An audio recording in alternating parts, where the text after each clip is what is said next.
Respected DO sir, respected personalities on the dais, respected co-workers, respected teachers, dear students.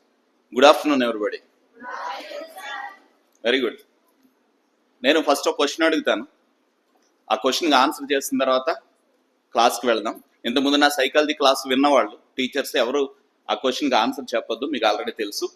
Okay, నా question ఏంటంటే జాగ్రత్తగా ఆలోచించండి dear student friends. What is the greatest invention in 20th century in our country? Yes, very good. చూడండి, 20వ శతాబ్దంలో భారతదేశంలో కనుగొనబడిన ఒక విషయం ఉంది. అదేంటో తెలుసా? Anybody can do anything. ఎవరైనా ఏదైనా సాధించవచ్చు అన్న విషయాన్ని భారతదేశంలో మాత్రమే కనుగొనబడింది. అది 20th centuryలో. ఆ భారతీయులు చాలా మంది దాన్ని కనుగొన్నారు, కానీ టైం లేదు కాబట్టి ఒక నలుగురు గురించే నేను చెప్పి నెక్స్ట్ వెళ్తాను. Next slide sir. చూడండి, Mother Teresa, she declared that anybody can do anything. ఎవరైనా ఏదైనా సాధించవచ్చు అని ప్రూవ్ చేసింది మదర్ తెరీసా. రెండవది ఎవరు? లాల్ బహదూర్ శాస్త్రి ఎవరైనా ఏదైనా సాధించవచ్చు అని డిక్లేర్ చేసి పడేశాడు.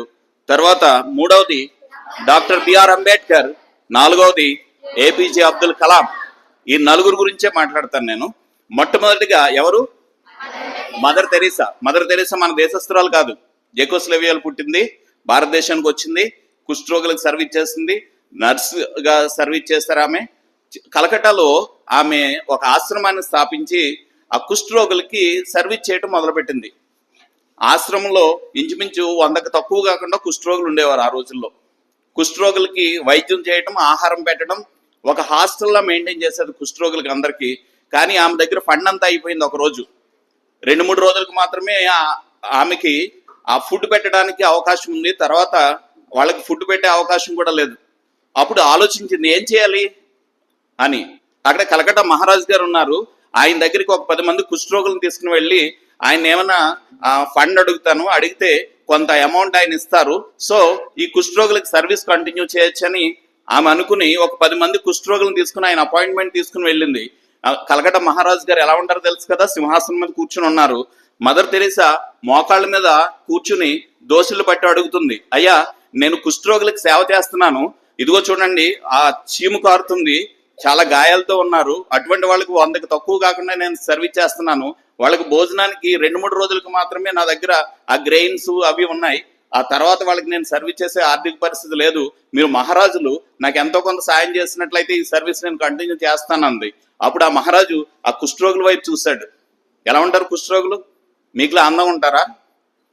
యంగ్గా ఉంటారా? యాక్టివ్గా ఉంటారా? ఎప్పుడైనా చూసారా మీరు కుష్ఠరోగుల్ని?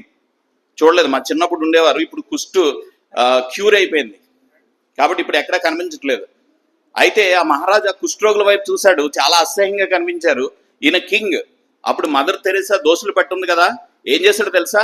మదర్ తెరీసా దోశల్లో కాండ్రించి ఉమ్ము వేశాడు. ఉమ్ము వేసి, చి యూస్లెస్ ఫెలో, ఈ కుష్ఠరోగులను తీసుకొస్తావా నా దగ్గరికి, గెట్ అవుట్ అన్నాడు మదర్ తెరీసాని. అప్పుడు మదర్ తెరీసా లేచి నిలబడ్డది. మదర్ తెరీసా దోశల్లో ఏముందో తెలుసా? కాండ్రించి వేసిన ఉమ్ము ఉంది. అప్పుడు మదర్ తెరీసా ఏడవలేదు, కోప్పడలేదు, కేసు పెట్టలేదు, ఓ చిరునవ్వు నవ్వింది. ఆ ఉమ్ముని తన వస్త్రాలకి నవ్వుతూ రాసుకుంది. అప్పుడు ఏమందో తెలుసా? సార్, మీరు ఇచ్చిన బహుమానాన్ని నేను తీసుకున్నాను, వాళ్ళకి ఏదైనా బహుమానం ఇస్తారేమో ఆలోచించండి సార్ అని ఏడుస్తూ వెళ్ళిపోయింది. కొంచెం బాధ వస్తుంది కదా, వెళ్ళిపోయింది. ఆ రోజు కలకట్ట మహారాజుకి ఆ రాత్రి నిద్ర పట్ల. ఏంటి ఆమె రిఫ్లెక్షన్ ఇట్లా ఉంది? కోప్పడాలి, ఏడవాలి, లేకుంటే నా మీద కేసు పెట్టాలి, లేకుంటే ఏదైనా చేయాలి. కానీ చిరునవ్వు నవ్వుతురు లేచి నిలబడి, నేను కాండ్రించి వేసిన ఉమ్మిని తన బట్టలకు తుడుచుకుని, మీరు ఇచ్చిన బహుమానాన్ని నేను తీసుకున్నాను సార్, వాళ్ళకి ఏదైనా ఇవ్వండి అని అడుగుతుంది ఏంటి అని ఒక రోజు అస్సలు నిద్ర పట్ల. నెక్స్ట్ డే ఆ సైనికులను పంపించాడు, మదర్ తెరీసాని తీసుకురండి. మదర్ తెరీసాని తీసుకొచ్చారు. తీసుకొస్తే అప్పుడు ఆ మహారాజు ఏం చేశాడు తెలుసా? ఆయనకున్న ఆస్తిలో 50% మదర్ తెరీసా ట్రస్ట్కి రాసేసాడు. చూసారా? సక్సెస్ ఎప్పుడు కూడా ఓర్పుతో వస్తుంది. ఇది జీవితంలో బాగా గుర్తుపెట్టుకోండి. Patience leads to success. మీరు 500కి 500 మార్కులు ఇక్కడున్న అందరికీ ఖచ్చితంగా వస్తుంది. నేను చెప్తాను, ఒక ప్లాన్ చెప్తాను, ఆ ప్లాన్ ప్రకారం చదవండి. డెఫినెట్ గా ఇక్కడున్న అందరికీ 500 మార్కులు తక్కువ రావు. ఒకటే గుర్తుపెట్టుకోండి, పేషెన్స్. ఏం కావాలమ్మా? సక్సెస్ కి పేషెన్స్ కావాలి. She declared that anybody can do anything. ఎవరైనా ఏదైనా చేయవచ్చు. తర్వాత రెండవది ఎవరు? Lal Bahadur Shastri. Who is he? ఎవరు లాల్ బహదూర్ శాస్త్రి? భారతదేశానికి రెండవ ప్రధాని కదా. లాల్ బహదూర్ శాస్త్రి చిన్నప్పుడు, మీ ఏజ్ కంటే చిన్నగా ఉన్నప్పుడు, యమునా నది దాటి అవతలకి వెళ్ళేవాడు స్కూల్కి. యమునా నదికి ఇటువైపున ఆయన ఇల్లు ఉండేది, యమునా నదికి అటువైపున స్కూల్ ఉండేది. ప్రతిరోజు పడవ మీద వెళ్ళి వస్తూ ఉండేవాడు. ఆ పడవకి 4 పైసలు టికెట్. 4 పైసలు అంటే మీరు చూడలేదు, ఇప్పుడు ఎగ్జిబిషన్స్ లో చూపిస్తారు చూడండి, కాయిన్స్. 4 పైసలు టికెట్ వెళ్ళి రావడానికి. ప్రతిరోజు వాళ్ళ అమ్మగారు 4 పైసలు ఇచ్చేవారు స్కూల్కి వెళ్ళమని. 4 పైసలు తీసుకుని వెళ్ళేవాడు. కొన్ని రోజులు అయిన తర్వాత వాళ్ళది చాలా పూర్ ఫ్యామిలీ. అయితే వాళ్ళ మదర్ అన్నారట, అరే నాన్న, వారం రోజులు ఇవ్వడానికి నా దగ్గర డబ్బులు లేవు, వారానికి 4 రోజులు ఇస్తాను 4 పైసలు. శనివారం నాడు నువ్వు స్కూల్కి వెళ్ళొద్దు, నెక్స్ట్ మండే వెళ్ళు. శనివారం స్కూల్లో ఏం చెప్పారో అది ఫ్రెండ్స్ దగ్గర నోట్స్ రాసుకుని టీచర్స్ డౌట్స్ అడిగి క్లారిఫై చేసుకో అంటే సరేనమ్మా అన్నాడు. వారానికి ఎన్ని రోజులు వెళ్తున్నాడు లాల్ బహదూర్ శాస్త్రి? 4 days మాత్రమే స్కూల్కి వెళ్తున్నాడు. శనివారాలు ఇంటి దగ్గర ఉంటున్నాడు. కారణం 4 పైసలు లేవు ఇంట్లో. అలా కొంతకాలం అయిన తర్వాత ఒక ఆదివారం రోజు ఆ యమునా నది దగ్గరికి వెళ్ళాడట. వెళ్తే ఆ మధ్యలో ఆ ఇసుక తిన్నెలు అంటారు, మధ్యలో అవి ఉన్నాయి. లోతు తక్కువ ఉండొచ్చని ఈదుకుంటూ వచ్చాడండి. సెలవు రోజు వాళ్ళ అమ్మగారికి చెప్పలే. ఈదుకుంటూ వచ్చేసి ఇంటికి వచ్చిన తర్వాత అమ్మతో చెప్పాడంట, ఏమన్నా తెలుసా అమ్మా, రేపు నుండి 4 రోజులు కూడా నువ్వు నాకు డబ్బులు ఇవ్వాల్సిన అవసరం లేదు. I can swim. నేను ఈదుకుని రాగలుగుతున్నాను. కాబట్టి రేపు నుండి నాకు డబ్బులు ఇవ్వద్దు. నేను రేపటి నుండి 6 రోజులు స్కూల్కి వెళ్తా. ఈదుకుంటూ వచ్చిన లాల్ బహదూర్ శాస్త్రి ఈ దేశానికి 2వ ప్రధాని అయ్యాడు. నువ్వు అవలేవా నువ్వు? 500 మార్కులు రావా నీకు?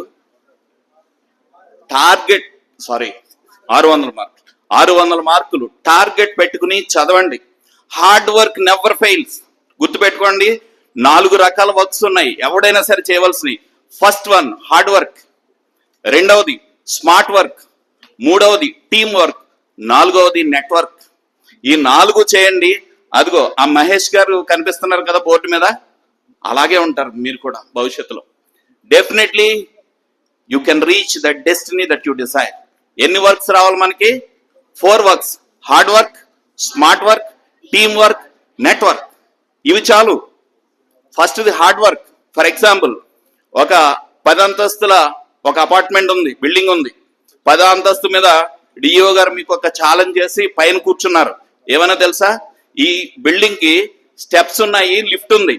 స్టెప్స్ మీద 10 అంతస్తులు ఎక్కాలంటే 15 నిమిషాలు పడుతుంది మీకు యంగ్స్టర్స్ కాబట్టి. లిఫ్ట్ మీద వెళ్ళాలంటే 5 నిమిషాలు పడుతుంది. ఫస్ట్ నా దగ్గరికి ఎవరు రీచ్ అవుతారో వాళ్ళకి గిఫ్ట్ ఇస్తానని మా డిఓ గారు పైన 10వ అంతస్తు మీద ఉన్నారు. దేన్ని ఎన్నుకుంటారు మీరు? స్టెప్స్. మరి లిఫ్ట్ మీద వెళ్ళే వాళ్ళు 5 నిమిషాలు వెళ్ళిపోతారు కదా. లిఫ్ట్ మీద వెళ్ళే వాళ్ళు 5 నిమిషాలు వెళ్ళిపోతారు. వాళ్ళు రీచ్ అవుతారు డిఓ గారి దగ్గర, వాళ్ళు గిఫ్ట్ తీసుకుంటారు. స్టెప్స్ 15 minutes పడతాయి కదా నాన్న. ఎస్, 2 నేర్చుకోవాలి. స్టెప్స్ అనేటువంటిది హార్డ్ వర్క్, ఇది స్మార్ట్ వర్క్. చిన్న కథ చెప్తాను. ఒక రైతు ఉన్నాడట. ఆ రైతు 2 ఎకరాల పొలాన్ని గుత్తకు తీసుకుని, గుత్త అంటే కౌలు, మా కోనసీమ వైపు గుత్త అంటాం, గుత్తకు తీసుకుంటారంటాం. కౌలుకి తీసుకున్నాడు. తెలుసు కదా మీకు, గుత్త కౌలు అంటే తెలుసు కదా. కౌలుకి తీసుకున్నాడు 2 ఎకరాల పొలాన్ని. ఆ రైతు ఆ పొలాన్ని పండిస్తున్నాడు. 2 లక్షల అప్పు తీసుకొచ్చి పెట్టుబడి పెట్టి పండిస్తున్నాడు 2 ఎకరాల పొలాన్ని. ఒక వడ్డీకి అప్పు తీసుకుని వచ్చాడు, చాలా పెద్ద వడ్డీ వ్యాపారి దగ్గర. సరే, పంట బాగా పండింది. పంట బాగా పండితే చుట్టూ ఉండేటువంటి రైతులు వచ్చారు. అప్పు ఎంత తీసుకొచ్చాడు? 2 లక్షలు తీసుకొచ్చాడు. ఈయన ఎక్స్పెక్టేషన్ ఏంటంటే 3 లక్షలు వస్తుంది పంట నుండి, కాబట్టి 2 లక్షలు లేదా వడ్డీ కొద్దిగా ఉంటది, అది తీర్చేసి 1 లక్ష రూపాయలు నాకు మిగులుతుంది. నా కూతుర్ని ఐఏఎస్ చదివిస్తాను, తన కూతురు చదువుకుంటుంది, ఐఏఎస్ చదివిస్తాను, మిగిలిన డబ్బులు పెట్టి ఏదో ఇంట్లో కావాల్సినవి అన్ని కొనుక్కుంటానని ప్లాన్ చేసుకుని ఉన్నాడు. అయితే చుట్టూ ఉన్న రైతులు వచ్చి ఏం చెప్పారంటే, అరే నీకు ప్రాఫిట్ ఎంత వస్తుందంటే 4 లక్షలు వస్తుందని చెప్పారు. ఇప్పుడు రైతు హ్యాపీగా ఉంటాడా? ఉండడా? వీడు 3 లక్షలు ఎక్స్పెక్ట్ చేస్తున్నాడు, కానీ చుట్టూ ఉన్న రైతులు వచ్చి ఏం చెప్పారు? 4 లక్షలు వస్తాయని చెప్పారు. సరే, అప్పుడు ఒక ప్లాన్ చేసేసుకున్నాడు. 2 లక్షలు అప్పు తీరుస్తాను, వడ్డీ 10,000 20,000 అవుతుంది, అది కూడా తీర్చేస్తాను. ఇంకా నాకు 1,00,000కు పైగా 2 లక్షలకు దగ్గరగా డబ్బులు మిగులుతాయి. 1 లక్ష రూపాయలు నా కూతుర్ని సివిల్ సర్వీస్ కోచింగ్ పంపించేస్తాను ఢిల్లీ. ఇంకొక 70,000 80,000 మిగులుతాయి. మా ఆవిడ టీవీ కావాలంది, టీవీ కొంటాను, తనకేం నగలంది, నగలు కొంటాను, కాబట్టి కుటుంబానికి కావాల్సినవి కూడా కొనుక్కుంటాను అని చాలా హ్యాపీగా ఉన్నాడు రైతు. అయితే ఇంకా పంట కోతకు వచ్చింది, కోత కోస్తాడు, రేపు కానీ ఎల్లుండి కానీ కోస్తాడు. ఈరోజు పెద్ద తుఫాన్ వచ్చింది, మొత్తం ఒక గింజ కూడా రైతుకి చేతికి రాకుండా పంట మొత్తం నాశనం అయిపోయింది. ఇప్పుడు అప్పు తీర్చగలడా? వాళ్ళ అమ్మాయిని సివిల్ సర్వీస్ కోచింగ్ పంపించగలడా? ఇంట్లో కావాల్సిన ఏమన్నా కొనగలడా? మొత్తం నాశనం అయిపోయింది. నాశనం అయిపోతే మరి బాండ్ రాసి తీసుకొచ్చాడు కదా వడ్డీకి డబ్బులు. ఆ వడ్డీకి డబ్బు ఇచ్చినటువంటి ఆయన ఒక ప్లాన్ చేశాడు. ఏంటి? ఈ రైతు కూతుర్ని పెళ్లి చేసుకోవాలని ప్లాన్ చేశాడు. జాగ్రత్త వినండి ఆడపిల్లలు, రైతు కూతుర్ని నేను పెళ్లి చేసుకోవాలి ఏమైనా సరే. అప్పుడు ఒక పెద్ద మనిషిని పంపించాడు. ఇదిగో, నువ్వు ఏప్రిల్ నెలలో నాకు తీరుస్తానని నువ్వు రాసిచ్చినటువంటి బాండ్, నువ్వు నాకు డబ్బులు ఇవ్వలేవు, పంట పోయింది, కాబట్టి నువ్వు నాకు డబ్బులు ఇవ్వనవసరం లేదు, నీ కూతుర్ని పెళ్లి చేసేస్తే చాలు, నువ్వు అప్పు తీర్చవలసినటువంటి పని లేదని చెప్పాడు. రైతు కూతుర్నిచ్చి పెళ్లి చేస్తాడా? చేయడు. సరే, ఒకరోజు ఆ రైతు పొలం దగ్గరికి వచ్చాడు, ఆ అప్పు ఇచ్చినటువంటి ఆయన. రైతు తన కూతురు కూడా పొలం దగ్గరే ఉన్నారు. పొలం దగ్గరే ఉంటే అప్పుడు ఆ అప్పు ఇచ్చిన ఆయన అన్నాడు, ఇదిగో నా దగ్గర అప్పు తీసుకున్నావు కదా, నువ్వు నాకు వెంటనే అప్పు తీర్చినట్లయితే పర్వాలేదు, లేదంటే మీ అమ్మాయిని ఇచ్చి నాకు పెళ్లి చేయి, నువ్వు అప్పు తీర్చవలసినటువంటి పని లేదు. అంటే ఎట్టి పరిస్థితుల్లోనూ నా అమ్మాయిని ఇచ్చి పెళ్లి చేయను, మా అమ్మాయి చాలా బాగా చదువుకుంటుంది, సివిల్ సర్వీస్ కొడుతుంది, ఐఏఎస్ ఆర్ ఐపీఎస్ అవుతుంది, నీకు ఇచ్చి పెళ్లి చేసేది అంటాను. అయితే నీకు ఒక పసిలోటి పెడతాను అన్నాడు. అక్కడ పొలంలో రాళ్ళు ఉంటాయి కదా, ఒక సంచి తీసుకున్నాడు ఆ వ్యాపారి. ఈ సంచిలో ఒక తెల్లరాయి ఒక నల్లరాయి వేస్తున్నా, మీ అమ్మాయి ఈ సంచిలోంచి తెల్లరాయి తీస్తే మీ అమ్మాయి నన్ను పెళ్లి చేసుకోవాల్సినటువంటి అవసరం లేదు, అదేవిధంగా నువ్వు అప్పు తీర్చవలసినటువంటి అవసరం కూడా లేదు, నిన్ను వదిలేస్తా. ఒకవేళ మీ అమ్మాయి ఈ సంచిలోంచి నల్లరాయి కనుక తీసినట్లయితే మీ అమ్మాయి నన్ను పెళ్లి చేసుకోవాలి, నువ్వు అప్పు తీర్చవలసినటువంటి పని లేదు. ఒకవేళ మీ అమ్మాయి అసలు సంచిలో ఏ రాయి తీయనని భీష్మించి కూర్చుంటే నువ్వు రాసిచ్చిన బాండ్ ప్రకారం నిన్ను కేసు పెడతాను, జైలుకి పంపిస్తాను, చూసుకో ఏం కావాలో. అంటే అప్పుడు ఎట్టి పరిస్థితిలోనూ నా కూతురు కోసం నేను జైలుకైనా వెళ్తాను కానీ నీకు ఇచ్చి పెళ్లి చేయను, నా కూతురు రాయి తీయదు అన్నాడు. చూసారా, మీ తండ్రికి ఉన్నటువంటి ప్రేమ ఆ తండ్రి చూపిస్తున్నాడు, ఆ తండ్రి చూపించే ప్రేమ మీ తండ్రి కూడా చూపిస్తున్నాడు ఇంటి దగ్గర, అవునా కదా? అయితే అప్పుడు అమ్మాయి మీకులా చాలా స్మార్ట్. అప్పుడు ఏమందంటే, డాడీ నువ్వు జైలుకి వెళ్ళొద్దు, నేను రాయి తీస్తాను. డాడీకి టెన్షన్, రాయి ఎలా తీస్తావమ్మా నువ్వు? నల్లరాయి కనుక వస్తే నువ్వు వాడిని పెళ్లి చేసుకోవాలి, తెల్లరాయి వస్తుంది అనేటువంటి గ్యారంటీ ఏముంది అంటే, లేదు డాడీ నేను తీస్తాను అంది. అంతే, ఒకే మాట. సంచిలో చేయి పెట్టింది, ఇలా పైకి తీసింది, గుప్పిట్లో రాయి కనిపించకుండా ఇలా కంగారులో కింద పడేసింది. అక్కడ చాలా రాయిలు ఉన్నాయి, నల్ల రాయిలు, అందులో తీసివేశాడు కదా వీడు. అప్పుడు కింద పడేసావేంటి రాయి అన్నాడు ఆ వ్యాపారి. అప్పుడు ఈ అమ్మాయి ఏమందో తెలుసా? సార్, నేను ఒక్క రాయే తీసి పడేశాను, ఇంకొక రాయి లోపల ఉంది, లోపలున్న రాయి నల్లది అయితే నేను తీసి పడేసిన రాయి తెల్లది, లోపల ఉన్న రాయి తెల్లది అయితే నేను తీసి పడేసినటువంటి రాయి నల్లది. సంచిలో తెల్ల రాయి కనుక ఉంటే ఖచ్చితంగా నేను మిమ్మల్ని పెళ్లి చేసుకోవాలి, సంచిలో నల్ల రాయి ఉంటే నేను తీసి పడేసిన రాయి తెల్లది కాబట్టి మిమ్మల్ని పెళ్లి చేసుకోవాల్సినటువంటి అవసరం లేదు, మా నాన్నగారు మీకు అప్పు తీర్చవలసినటువంటి అవసరం కూడా లేదు, కాబట్టి మీరు కంగారు పడవలసిన అవసరం లేదు, బ్యాగ్లో ఏ రాయి ఉందో చూడండి సార్ అన్నది. బ్యాగ్లో తీసేసరికి అది నల్లరాయి. ఇప్పుడు అమ్మాయి పెళ్లి చేసుకోవచ్చా? చేసుకుంటుందా? అవసరం లేదు, వాడిచ్చింది. ఎస్, ఇదే స్మార్ట్ సక్సెస్ అవుతాం. ఎందువల్ల చేసింది ఆ స్మార్ట్ వర్క్? ఎందువల్ల అలా ఆలోచించి చెప్పగలరా ఎవరైనా? అమ్మా, ఎవరైనా చెప్పగలరా? ఎందుకు అంత ధైర్యంగా రాయి తీసింది? వెరీ గుడ్, ఎవరో చెప్పారు అక్కడ. వీడు ఖచ్చితంగా ఆ అమ్మాయిని పెళ్లి చేసుకోవాలని 2 రాళ్ళు నల్ల రాళ్లే వేశాడు. ఓకే, నిజంగా అమ్మాయి స్మార్ట్ వర్క్ చేయకపోతే ఆ రాయి తీసే చూపించినట్లయితే ఆ రాయి ఖచ్చితంగా ఏమై ఉండేది? నల్ల రాయి అయి ఉండేది. కాబట్టి హార్డ్ వర్క్, రెండవది స్మార్ట్ వర్క్. లైఫ్లో, చదువులో, అన్నిట్లోనూ మీరు చేయాలి. Hard work never fails. Hard work ఎప్పుడు కూడా ఫెయిల్ అవ్వదు, గుర్తుపెట్టుకోండి. హార్డ్ వర్క్ అసలు ఫెయిల్ అవ్వదు. హార్డ్ వర్క్ చేశాడు, భారతదేశానికి 2వ ప్రధానమంత్రి అయ్యాడు. 3వది డాక్టర్ బిఆర్ అంబేద్కర్. ఇంతకు ముందే సార్లు చెప్పారు అంబేద్కర్ గురించి. టైం సరిపోవట్లేదు కాబట్టి పూర్తిగా చెప్పట్లేదు. అంటరానితనం ఉన్నటువంటి రోజుల్లో, స్కూల్లో కూడా కూర్చొనివ్వనటువంటి రోజుల్లో ఆయన కిటికీ బయట ఉండి చదువుకున్నాడు.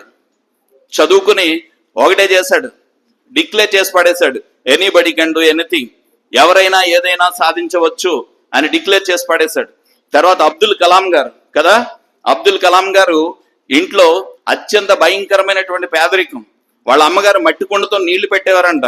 సాయంత్రం మట్టి కుండతో నీళ్లు పెడితే అర్థం ఏంటన్నట్లయితే, అరే బాబు ఈ నైట్ భోజనం లేదు, నీళ్లు తాగి నిద్రపో అని పస్తూ ఈ రోజంచి ఒక ఇండికేషన్ అంట. మట్టి కుండతో నీళ్లు పెడితే, మట్టి కుండతో నీళ్లు వచ్చాయి అంటే అబ్దుల్ కలాం అనుకునేవాడంట ఈ రోజు భోజనం లేదు మనకి, కాబట్టి నీళ్లు తాగి పడుకుందామని నీళ్లు తాగి పడుకున్నాడు. రాత్రి తినడానికి తిండి లేకుండా నీళ్లు తాగి పడుకున్నటువంటి అబ్దుల్ కలాం ఈ ప్రపంచానికి దిక్చూచి అయ్యాడు. ప్రపంచానికి, భారతదేశానికి కాదు, ఇతర దేశాల్లో ఏ దేశం నుండి ఒక క్షిపణిని ఉపయోగించాలని చేస్తే అది క్లారిఫై అయిపోద్ది. టీం వర్క్ చాలా బాగా ఉపయోగపడుతుంది. ఇక 4వది నెట్వర్క్. చెప్పారు కదా ఇంతకు ముందు, మొబైల్ను ఉపయోగించండి. మీకు ఏదైనా డౌట్ వచ్చినట్లయితే నెట్వర్క్ను ఉపయోగించండి. లైఫ్లో ఈ 4 వర్క్స్ చేసుకోండి. హార్డ్ వర్క్, మీరు ఫెయిల్ అవ్వటం అనేది ఉండదు. ఫెయిల్ కాదు, 100% మార్క్స్ మీరు స్కోర్ చేసుకుని ఉంటారు, అంతే. 100% మార్క్స్ స్కోర్ చేసుకుని ఉంటారు. కాబట్టి hard work, smart work, team work, network, ఈ 4 వర్క్స్ మైండ్లో రిజిస్టర్ చేసుకోండి అంతే.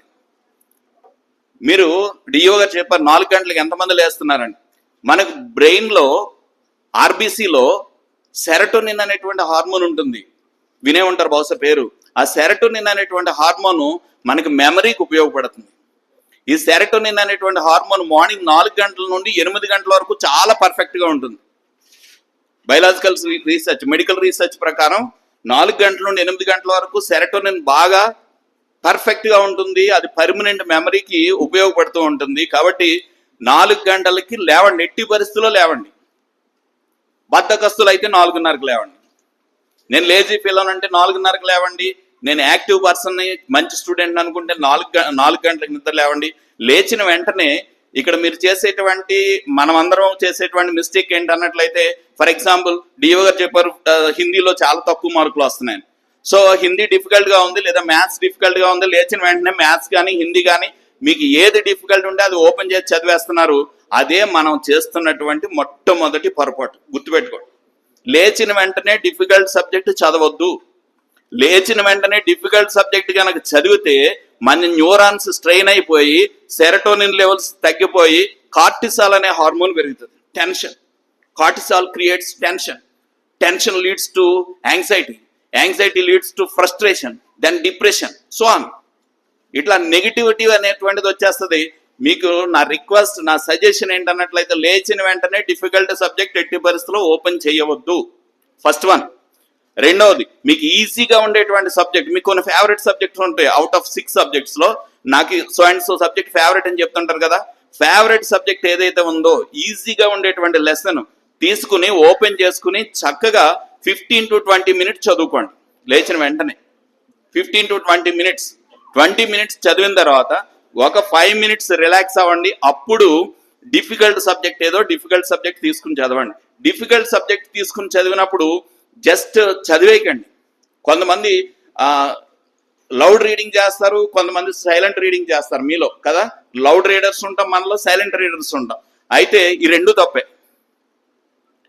లౌడ్ రీడింగ్ తప్పే, కరెక్ట్ కాదు. సైలెంట్ రీడింగ్ కూడా కరెక్ట్ కాదు. ఆప్టిమమ్ రీడింగ్ అని ఒకటి ఉంది. ఫర్ ఎగ్జాంపుల్, మనం చదివితే మనకు వినపడాలి. That is the perfect reading at your stage, at your age. 10th intermediate age లో మీరు చదివితే మీకు వినపడేలా చదువుకోవాలి. డిఫికల్ట్ సబ్జెక్ట్ లో ఉన్నాం కదా మనం, ఫర్ ఎగ్జాంపుల్ ఏదో ఒక డిఫికల్ట్ సబ్జెక్ట్ మీకు ఉంది, అది చదువుకున్నప్పుడు చేతిలో ఎట్టి పరిస్థితుల్లో పెన్ ఉండాలి. ముందు ఒక బుక్ కానీ, నోట్ బుక్ కానీ, పేపర్ కానీ పెట్టుకోవాలి. అది చదువుతున్నప్పుడు మీకు ఏదైనా ఇంపార్టెంట్ వర్డ్స్ లేకుంటే ఫార్ములా ఆర్ ఈక్వేషన్స్ ఏదైనా ఉన్నట్లయితే నోట్ చేసుకుంటూ చదువుతుండాలి. ఇప్పుడు ఏం జరుగుతుంది? కళ్ళతో చూస్తున్నారు, చేత్తో రాస్తున్నారు కదా, చెవితో వింటున్నారు. 4 సెన్స్ ఆర్గన్స్ ఒకే టార్గెట్ మీద వర్క్ చేస్తాయి. Definitely it results long term memory. Difficult question ఈజీగా రావాలంటే ఇది మంచి టెక్నిక్. ఇంకొకటి, ఎట్టి పరిస్థితుల్లోనూ 1 hour కంటే ఎక్కువ చదవకండి కంటిన్యూస్ గా. అంటే యాక్చువల్గా 45 minutes చదవాలి, కానీ ఇప్పుడు ఎగ్జామ్ ఫీవర్ స్టార్ట్ అయింది కాబట్టి అటెన్షన్ స్పాన్ పెరుగుతూ ఉంటుంది మనకి. ఎందుకు ముందు అరగంట చదివితేనే హెడేక్ వచ్చేది, ఇప్పటికి టెన్షన్ స్టార్ట్ అవుతుంది. ఎప్పుడైతే టెన్షన్ స్టార్ట్ అవుతుందో అటెన్షన్ పెరుగుతుంది. టెన్షన్ ఉంటే అటెన్షన్ తగ్గుతుంది అంటారు, తగ్గదు, పెరుగుతుంది. అదేనా ఆప్టిమం లెవెల్లో కనుక టెన్షన్ ఉంటే, మనకి ఎప్పుడు కూడా టెన్షన్ అనేది ఉండాలి, అది ఎక్కువ ఉండకూడదు. టెన్షన్ అనేటువంటిది వాటర్ లాంటిది, మనం దాని మీద ఉండేటువంటి బోట్ లాంటిది. వాటర్ లేకుంటే బోట్ ఎలా వెళ్ళలేదు, టెన్షన్ లేకుంటే మనం చదవలేము. కానీ ఆ టెన్షన్ పెరిగిపోయి బోటును ముంచకూడదు. ఓకేనా? టెన్షన్ ఎక్కువ అవ్వకూడదు. నాకు కొంచెం టెన్షన్గా ఉంటుంది, టెన్షన్ ఉంటుంది, డోంట్ వరీ. అయితే అసలు చదువు చదవలేని టెన్షన్ ఉంటే మాత్రం ఇబ్బంది. అటువంటిప్పుడు మాలాంటి వాళ్ళని సంప్రదించండి. కాబట్టి హార్డ్ వర్క్ చేయండి, స్మార్ట్ వర్క్ చేయండి, టీం వర్క్ చేయండి, నెట్వర్క్ చేయండి. ఉదయాన్నే 4 గంటలకు లేవండి. లేచిన వెంటనే ఏం చేయాలి? ఈజీ సబ్జెక్ట్ చదవండి. ఒక 10-15 minutes గ్యాప్ ఇచ్చిన తర్వాత అప్పుడు 45 minutes or 1 hour difficult subject చదవండి. డిఫికల్ట్ సబ్జెక్ట్ చదువుతున్నప్పుడు ఎట్టి పరిస్థితుల్లోనూ 4 సెన్స్ ఆర్గాన్స్ ని మీరు ఉపయోగించండి. కేవలం బుక్ పట్టుకుని వెళ్ళకిలా పడుకుని చదవద్దు, బోర్లగా పడుకుని చదవద్దు, టీవీ ఉన్నటువంటి రూమ్ లో చదవద్దు. ఎగ్జామ్స్ అయ్యే వరకు కూడా 10th class exams March 16th నుండి కాబట్టి ఎగ్జామ్స్ అయ్యే వరకు టీవీ చూడొద్దు, న్యూస్ పేపర్ చదవద్దు, మొబైల్ చూడొద్దు, కంప్యూటర్ దగ్గరికి వెళ్ళొద్దు. 4 చెప్తున్నాను మీకు. ఎగ్జామ్స్ కంప్లీట్ అయ్యే వరకు కూడా ఎవరు ఉదయాన్నే న్యూస్ పేపర్ చూడొద్దు, ఎవరు టీవీ చూడొద్దు, టీవీ సీరియల్ అసలు చూడొద్దు, రీల్స్ చూడొద్దు, మూవీస్కి వెళ్ళొద్దు. ఎందుకు న్యూస్ పేపర్ చదవద్దని చెప్తున్నాను తెలుసా? న్యూస్ పేపర్లో 70 to 80% నెగిటివ్ న్యూస్ ఉంటుంది. You can take any news paper. ఏ న్యూస్ పేపర్ తీసుకున్నా 2 లారీలు ఢీ కొట్టే ఇద్దరు చనిపోయారు, అది పాజిటివ్ న్యూసా నెగిటివ్ న్యూసా? Negative news. ఆ నాయకుడు నీ నాయకుడు తిట్టాడు, ఈ నాయకుడు నాయకుడు తిట్టాడు, నెగిటివ్ న్యూస్. అక్కడ అగ్నిపర్వతం పగిలిపోయింది, విమానాలన్నీ కూడా దారి మళ్లించేశారు, నెగిటివ్ న్యూస్. మీరు ఒక న్యూస్ పేపర్ని అనలైజ్ చేసుకోండి, మోర్ దాన్ 80% నెగిటివ్ న్యూస్ ఉంటుంది. కాబట్టి ఉదయాన్నే లేచిన వెంటనే నెగిటివ్ న్యూస్ అసలు చదవద్దు. తర్వాత సీరియల్స్కి 10th 9th class పిల్లలు కూడా ఎడిక్ట్ అయ్యారు కొంతమంది. నా దగ్గర ఉన్నాయి కొన్ని కేసులు. ఎట్టి పరిస్థితుల్లోనూ సీరియల్ చూడొద్దు. ఒక అందమైన అమ్మాయి ఉందంట, హీరోయిన్లో ఉంటుంది అమ్మాయి, చాలా బ్యూటిఫుల్. ఎగ్జామ్కి వెళ్ళి ఎగ్జామ్ రాసి బస్ దిగింది, రాత్రి 12 అయిపోయింది. బస్ దిగింది, బస్ స్టాండ్లో వాళ్ళ నాన్నగారికి ఫోన్ చేస్తుంటే వాళ్ళ నాన్నగారు ఫోన్ స్విచ్ ఆఫ్, రావట్లేదు నాన్నగారు. కానీ బస్ స్టాండ్కి దగ్గరలోనే ఇల్లు ఉంది అని అమ్మాయి, నాన్నగారికి ఫోన్ వెళ్ళట్లేదు, నాన్నగారిని కష్టపెట్టడం ఎందుకులే అని స్టార్ట్ అయింది ఇంటికి వెళ్దామని. అక్కడ 4 కుర్రోళ్ళు చూశారు అమ్మాయిని. అర్ధరాత్రి, ఎవరూ లేరు, ఒక్క ఆమె నడుచుకుంటూ వెళ్తుంది. 4 కుర్రోళ్ళు చూశారు. 4 కుర్రోళ్ళు వెనక నడుచుకుంటూ వస్తున్నారు. ఈ అమ్మాయి వెనక్కి తిరిగి భయంగా ముందు నడుస్తుంది, ఇంకా ఫాస్ట్ నడుస్తుంది భయం వేసి. వాళ్ళు కూడా ఫాస్ట్గా వస్తున్నారు, ఇంకా ఫాస్ట్గా నడుస్తుంది, ఇంకా ఫాస్ట్గా వస్తున్నారు. కొంత దూరం వెళ్ళిన తర్వాత ఆమె పరుగు పెడుతుంది, వీళ్ళు కూడా పరుగు పెట్టారు. పరుగు పెట్టిన తర్వాత ఇంకా రీచ్ అయిపోయారు, చుట్టూ రౌండ్ వేస్తారు అమ్మాయిని. ఇప్పుడు ఒక చిన్న బ్రేక్ తర్వాత, బ్రేక్లో ఇప్పుడు యాడ్ వస్తుంది ఒకటి. బ్రేక్ తర్వాత అమ్మ మీ అన్నయ్య లాంటి వాళ్ళం ఇంటి దగ్గర తీసుకెళ్ళి వస్తామని చక్కగా ఇంటి దగ్గర దిగబెట్టి వచ్చారు అమ్మాయి. చూడండి, ఆ బ్రేక్లో మనం ఎంత టెన్షన్ పడ్డాం. అదే టీవీ సీరియల్, అదే టీవీ ప్రోగ్రామ్స్, అంతకు మించి ఏమి లేదు. TV programmes, TV serials. ఈ టెన్షన్లో, ఈ బ్రేక్లో కార్టిసాల్ లెవెల్స్ ఎంత పెరుగుతాయి. వన్స్ కార్టిసాల్ లెవెల్ పెరిగిందంటే మెమరీ తగ్గిపోద్ది. అందుకని మిమ్మల్ని టీవీ చూడొద్దని చెప్తున్నా, గుర్తుపెట్టుకోండి. ఇవన్నీ కూడా సైకలాజికల్ టెక్నిక్స్, ఇవన్నీ మీరు నేర్చుకోవాల్సిన టెక్నిక్స్. వన్స్ కార్టిసాల్ పెరిగిందా మెమరీ తగ్గిపోద్ది.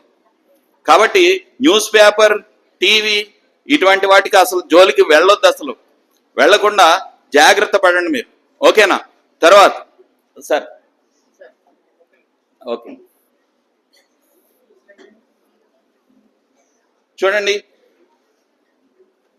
అబ్దుల్ కలాం గారికి ఉన్నటువంటి థింకింగ్ ఏంటంటే పాజిటివ్ థింకింగ్. మీ అందరికీ ఉండవలసినటువంటి థింకింగ్ ఏంటంటే పాజిటివ్. ఐ క్యాన్ అనుకోవడం. పాజిటివ్ అంటే ఏంటి? I can, definitely I can reach, I can reach, I can reach అనుకోండి. సౌరవ్ గంగూలీ అదే అనుకున్నాడు. చిన్నప్పుడు 5వ తరగతి చదువుతున్నప్పుడు చిన్నపిల్లలతో క్రికెట్ ఆడి ఆ టీంలో గెలిచాడంట. గెలిచిన తర్వాత ఆయన వచ్చేసి వాళ్ళ నాన్నగారు కొత్తగా బిల్డింగ్ కట్టారు. బిల్డింగ్ కడితే ఆ గోడ మీద రాశాడంట సౌరవ్ గంగూలీ. ఎక్కడ? At 5th standard. ఏం రాశాడో తెలుసా? సౌరవ్ గంగూలీ ఇండియన్ కెప్టెన్ అని రాశాడంట. సౌరవ్ గంగూలీ 5వ తరగతిలో ఉన్నప్పుడు గోడ మీద రాశాడు సౌరవ్ గంగూలీ ఇండియన్ కెప్టెన్ అని. తర్వాత 9th క్లాస్లోకి వచ్చాడు.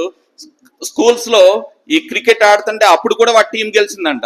వచ్చాడు, ఇంతకు ముందు సౌరవ్ గంగూలీ ఇండియన్ కెప్టెన్ అని రాశాడు, ఈసారి ఇటువైపు రాశాడంట సౌరవ్ గంగూలీ ఇండియన్ కెప్టెన్ అని. వాళ్ళ నాన్నగారు ఆఫీస్ నుండి వచ్చి చితకొట్టాడంట పట్టుకుని. ఏంట్రా గోడంతా పాడు చేస్తావు అని. డాడీ నేను ఇండియా కెప్టెన్ అవుతాను. అరే జోక్ చేయకురా, నీది మన ఫ్యామిలీ స్థాయి ఎంత అన్నట్లయితే ఒకటే, నువ్వు బ్యాంక్ ఎంప్లాయీ అయితే సరిపోతుంది. నీకు ఇంటర్మీడియట్ అయిన తర్వాత బ్యాంక్ కోచింగ్ పంపిస్తాను, బ్యాంక్ ఎంప్లాయీ అయితే చాలు. ఇటువంటి పిచ్చి పిచ్చి రాతలు రాయకు. నువ్వు ఈ క్రికెటర్ అవ్వాలంటే పెద్ద పొలిటికల్ గా సౌండ్ గా ఉండాలి, మనం డబ్బు ఉండాలి, చాలా ఉండాలి, అవేమి మనకు లేవు నాన్న, పిచ్చి పిచ్చి ఆశలు ఏం పెట్టుకోకన్నాడు. తర్వాత ఇంటర్మీడియట్ లో ఇంటర్ కాలేజియేట్ గేమ్స్ లో మళ్ళీ వీళ్ళ టీం గెలిచిందాడు. ఈసారి గోడకి అక్కడ రాశాడంట ఏమని? సౌరవ్ గంగూలీ ఇండియన్ కెప్టెన్ అని రాశాడంట. మళ్ళీ వచ్చి చూశాడు వాళ్ళ నాన్నగారు, వీడికి ఏదో పిచ్చి పట్టిందిలే అనుకున్నాడు. తర్వాత రంజీ ట్రోఫీకి సెలెక్ట్ అయ్యాడు ఆయన. ఫస్ట్ రంజీ ట్రోఫీకి సెలెక్ట్ అయినప్పుడు ఈసారి ఏం చేశాడో తెలుసా? పెయింటర్ని తీసుకొచ్చాడంట. వస్తున్నప్పుడు పెయింటర్ రాసేయి ఏమని? సౌరవ్ గంగూలీ ఇండియన్ కెప్టెన్ అని రాసే అన్నాడంట. క్లియర్ గా రాస్తాడు. ఇప్పుడు గోల్ ఎంత క్లియర్ గా ఉందో చూడండి. 6th క్లాస్ లో గోల్ అతను రైటింగ్, 9th క్లాస్ లో ఆయనే రాశాడు, ఇంటర్మీడియట్ లో ఆయనే రాశాడు. ఇప్పుడు రంజీ ట్రోఫీకి సెలెక్ట్ అయినప్పుడు పెయింటర్ని తీసుకొచ్చి రాసుకున్నాడు గోల్ ఏమని? సౌరవ్ గంగూలీ ఇండియన్ కెప్టెన్ అని రాశాడు. ఇలా కొంతకాలం అయిన తర్వాత టీవీలో స్క్రోల్ వచ్చేస్తుందంట ఏమని? సౌరవ్ గంగూలీ ఇండియన్ కెప్టెన్ అని వచ్చేస్తుందంట. అప్పుడు మీడియా అంతా ఇంటికి వచ్చేస్తుందంటే ఈయన ప్రాక్టీస్ మ్యాచ్ లో ఉన్నాడు. వాళ్ళ అమ్మగారు ఉన్నారంట ఇంటి దగ్గర. వాళ్ళ అమ్మగారిని అడిగారంట, అమ్మ మీ అబ్బాయి ఇండియాకి కెప్టెన్ అవుతాడని మీరు ముందుగానే ఊహించారా అని అడిగారంట. అప్పుడు వాళ్ళ అమ్మగారు అన్నారంట, నో, వాడి తలరాత వాడే రాసుకున్నాడు చూడండి. 6th క్లాస్ లో, 9th క్లాస్ లో, ఇంటర్మీడియట్ లో. ఎస్, రంజీ ట్రోఫీకి సెలెక్ట్ అయినప్పుడు మీ తలరాతని ఇప్పుడే రాసుకోండి. మీ తలరాత ఎవరు రాయరు. No one can make you good but your own soul. No one can make you perfect but your own mind. No one can make you great but your own activities. గుర్తుపెట్టుకోండి, మీరు చేసేటువంటి పనులే మిమ్మల్ని గొప్ప స్థితికి తీసుకువెళ్తాయి. గుర్తుపెట్టుకోండి, గొప్పవాడు కావడానికి భారతదేశంలో డబ్బు అవసరం లేదు. మదర్ తెరేసాకి డబ్బు లేదు, అబ్దుల్ కలాంకి డబ్బు లేదు, అంబేద్కర్కి డబ్బు లేదు, లాల్ బహదూర్ శాస్త్రి గారు, వీళ్ళందరూ పేదవాళ్ళు. మనకంటే దారుణమైనటువంటి స్థితిలో బ్రతికారు వాళ్ళు. మనకు అన్ని ఫెసిలిటీస్ ఉన్నాయి, అన్ని ఫెసిలిటీస్ గవర్నమెంట్ ఇస్తున్నాయి, వాళ్ళకి ఇవేమి లేవు. అత్యంత దరిద్రాన్ని అనుభవించినటువంటి వాళ్ళందరూ కూడా ఈ భారతదేశానికి దిక్చూచేయారు. నువ్వు అవలేవా? Think think and think my dear young scientist. మీరందరూ ఆలోచించండి జాగ్రత్త. అవగలమా? అవలేమా? ఖచ్చితంగా అవుతాం. కాబట్టి సార్ ఇంకా టైం ఓకే, బాగా చదువుకోండి, నేను చెప్పిన ప్లాన్ చేసుకోండి. లేచిన వెంటనే ఈజీ సబ్జెక్ట్ చదవండి. ఒక 10 నిమిషాలు గ్యాప్ ఇవ్వండి, డిఫికల్ట్ సబ్జెక్ట్ చదవండి. డిఫికల్ట్ సబ్జెక్ట్ చదువుతున్నప్పుడు 4 సెన్స్ ఆర్గాన్స్ని ఉపయోగించండి. రాత్రి 10 గంటలకల్లా నిద్రపోండి. ఓకేనా? ఇంకొకటి ముఖ్యమైనటువంటి విషయం, 4 గంటలు చదివితే సరిపోతుంది, 5 గంటలకు చదివితే సరిపోతుంది. ఆయన ఎవరో 20 గంటలు చదివారు. It is individual. నీ కెపాసిటీ రోజుకి 20 గంటలు చదవగలిగే కెపాసిటీ నీకుంటే 20 గంటలు చదువు. లేదు, కొంతమందికి మధ్యాహ్నం మాత్రమే చదవాలనిపిస్తుంది, అప్పుడు బాగా ఎక్కుతుంది, అప్పుడు చదువు. కానీ మార్నింగ్ మాత్రం చదవటం మానొద్దు. Okay, thank you very much, good luck. Thank you very much sir. తదుపరి సురేఖ రాణి గారు. మేడం ఎస్సీఆర్టీలో ఉంటూ కానీ